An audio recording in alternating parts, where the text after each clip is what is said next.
Bed patient ছিলে, হাসপাতালে ভর্তি ছিলে, হ্যাঁ, মেদিনীপুরে ভর্তি করেছিল, দেবরাতে ভর্তি করেছিল, দেবরা থেকে মেদিনীপুর, মেদিনীপুর থেকে কলকাতা, তাই তো? কিন্তু তোমার কোনো সেন্স ছিল না, তুমি কিছু বুঝতেও পারোনি, তুমি অজ্ঞান অবস্থায় পড়েছিলে, তোমার স্ট্রোক হয়ে গেছিল, হ্যাঁ, আর ডাক্তার বলেছিল অসম্ভব, সম্ভব নয়, তুমি চলতে পারতে না, উঠতে পারতে না, টোটাল বেড পেশেন্ট ছিলে, শুয়েছিলে,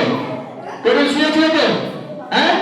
এখন তুমি পাতলা নেওয়াতে অয়েল ওয়াটার লাগাতে এখন সুস্থ হয়ে গেছো, এখন চলতে পারছো,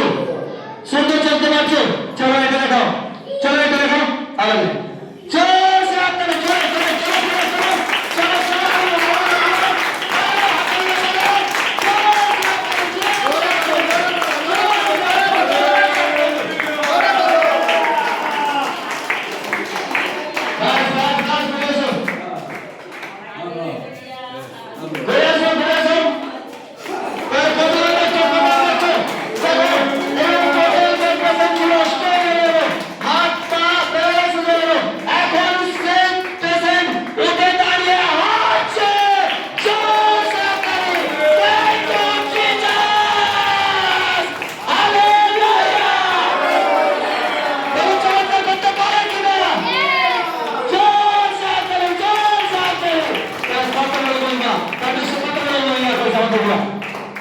আমি সমস্ত ভাই বন্ধুকে বলছি, আর যারা অনলাইন দেখছে আমি সবাইকে বলছি, যারা যাদের ঘরে এরকম অসুস্থতা আছে আর সবাই বিশ্বাস করে কমিশন হয়ে নিয়ে এসো, আশিসকে খুলতে চাইবে, আর সমস্ত বেড পেশেন্ট চাঙ্গা হয়ে যাবে এসে যাবে, আর যার প্যারালাইসিস আছে প্যারালাইসিস যা এসে যাবে, আশিসকে খুলতে রেখে এসে যাবে। সো আর ব্লেস গড, সমস্ত করেছে ভাই বন্ধুকে বলছি, সমস্ত করেছে ভাই বোন, अब आइए यहाँ पर आइए, आप आइए, आज इस चंगाई को देखिए और आशीष के लीजिए, यीशु के नाम से सबके सब चंगा हो जाए, यीशु नाम में,